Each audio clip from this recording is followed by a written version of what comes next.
It's the Linemakers on Sporting News.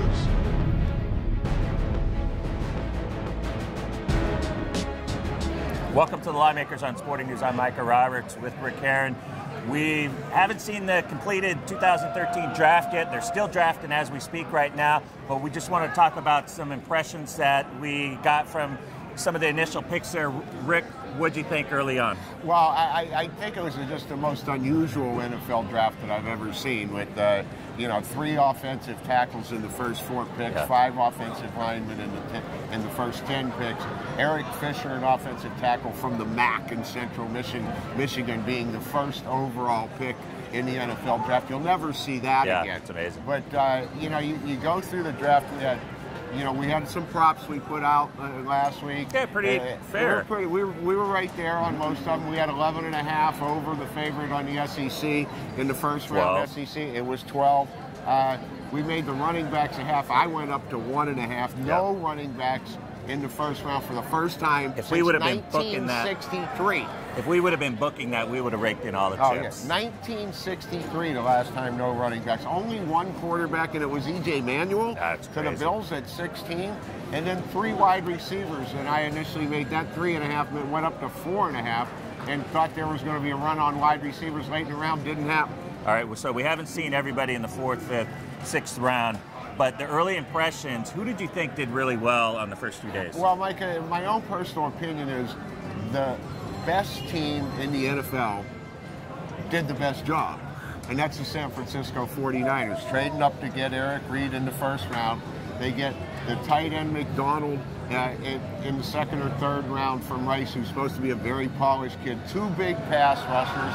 Quentin Patton from Louisiana Tech at wideout, and then they get Marcus Lattimore today. And that's the one that, I mean, they can just stockpile him, but they've already got there, besides Frank Gore, besides Dixon, besides LaMichael James and Kendall Hunter. Now they get this kid that they could actually just put him on the PUP list and not worry about him for a while, let him get better, let him get, or if injuries come up, bring him up and see what happens. But that's the rich getting richer, and this guy, he could turn out to be the one that we look back on, like Terrell Davis in his draft and otherwise, where somebody got a steal. He could sit a year, and if he's healthy, he takes Frank Gore's spot next year after sitting a year. I also think the Packers did great getting Eddie Lacy at the end of the 2nd round from Alabama, the running back. And then they came back and took Jonathan Franklin today. So they shored up the running back position. The Broncos with Peyton Manning and all his weapons, they get Monty Ball from Wisconsin. I think the Steelers did a great job. Jarvis Jones, they needed a linebacker. Jarvis Jones, the linebacker from Georgia. They came back with Le'Veon Bell, the running back from Michigan State.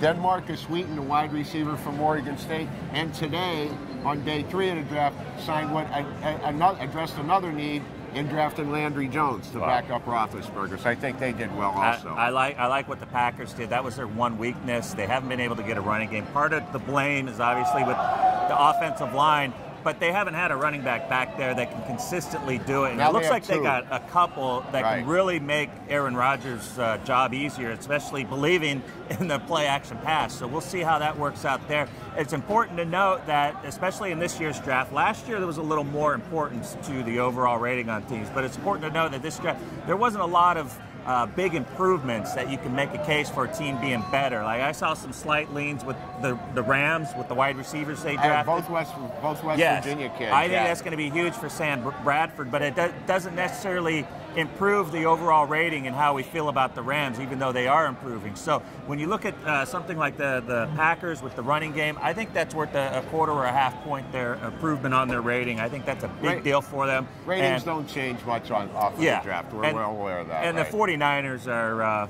they're just awesome anyway. Just for them to stockpile the way they did, that was very impressive. And one final thing, Geno Smith. Yeah. To the Jets? To the Jets. Now they have 6 quarterbacks on the roster. I mean, they have 6 quarterbacks. They have 1 NFL wideout, as far as I'm concerned. That's so they're loaded there. They got a lot of quarterbacks. So who's he throwing the ball to, even if he is that good? Sanchez, Geno Smith, David Garrard they signed. Tebow's there. And McElroy. Yeah. And there's another kid, too. But, I mean, come on, 6 quarterbacks? They need a wideout. I think we're going to see probably... Someone's getting released. Yeah, at least a couple. Right. At least a couple. And you know David Garrard's not the answer. down the road either. He'll probably get hurt along the way in training camp somewhere. But there could be a possibility. I mean, when you see 3 teams improve drastically last season with rookie quarterbacks and making that move like they did, there is the thought process that maybe Geno Smith could do that with the Jets. What else do you have to lose? But is Smith the quality type of character that can make it happen like we saw Russell Wilson, Luck, and RG3 last year? Got a big arm, Micah, but we always have to wait to see how that plays out. We've seen a lot of big arms that don't make it in the league. Should be fun. We'll review it again a little bit next week when we have all 7 rounds in the books and go from there. Always fun, the draft. We love it. It's a great time. It gets fans excited. We'll talk more about it on Monday. Thanks.